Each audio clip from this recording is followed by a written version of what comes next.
Parler une langue étrangère, c'est super important et on peut commencer à n'importe quel âge. Allez, bonsoir madame. Good evening, madam.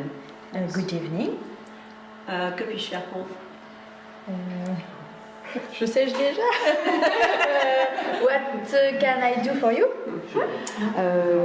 I would like a table for 2 persons. Ça fait combien de temps que vous apprenez l'anglais à des novices? Ça fait 8 ans maintenant que les cours ont ouvert. Annick, c'est ça? Ben, ça fait 8 ans maintenant, ouais. Mais vous êtes professeur Je suis professeur d'anglais à l'école européenne d'esthétique pour le groupe Sylvia Terrade. D'accord. Et au pôle sud de Vaudeville.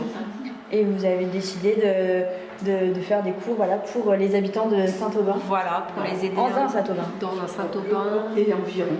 Et les environs, parce qu'il y a des extérieurs aussi, il y a des personnes qui viennent d'Arras, il y a des personnes qui viennent de Dainville, de Borin, Oui, parce que Berneville. de trouver des cours pour débutants ou faux débutants dans la région. Dans la région, oui. Et nous, on a eu l'occasion de voir ça dans Dans la presse?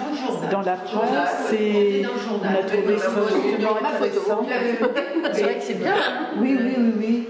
Ça permet en fait d'apprendre l'anglais, c'est l'anglais pratique sans forcément trop de grammaire ni de conjugaison, et ça permet d'apprendre des situations en fait de communication courante.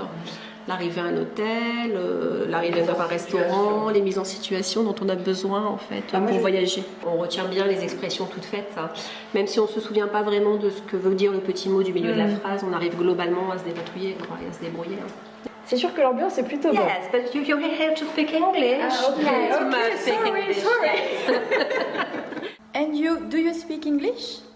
Vous avez commencé quand les cours? Un an. Un an. Et pourquoi avoir décidé de commencer l'anglais? C'est surtout pour travailler un peu la mémoire et pour pas apprendre le japonais. Entre le japonais et l'anglais, j'ai préféré l'anglais. L'anglais, c'est un peu plus accessible, on va dire.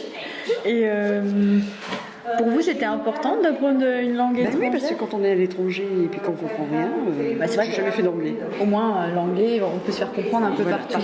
Ça n'a pas été trop difficile pour vous? Non. C'est vrai qu'Alexandrine, ça passe tout seul. C'est vrai que Je me suis les mises en mise dedans. situation, tout ça. Oui, je me suis mise dedans tout de suite et ça fait un peu plus d'un an maintenant et j'ai pas lâché. Et vous avez eu l'opportunité de tester les cours, vous avez fait un voyage? Je reviens du Japon, je suis allée 3 semaines. Et alors, ça a été? Beaucoup mieux que la première fois, parce que la première fois, je ne comprenais pas du tout ce qu'on me disait. Et là, quand même, il y a des mots qui me viennent. Ah oui, oui. Alors, comment résumer les cours d'anglais dans un Saint-Aubin? Communication, convivialité, mise en situation et apprentissage facile.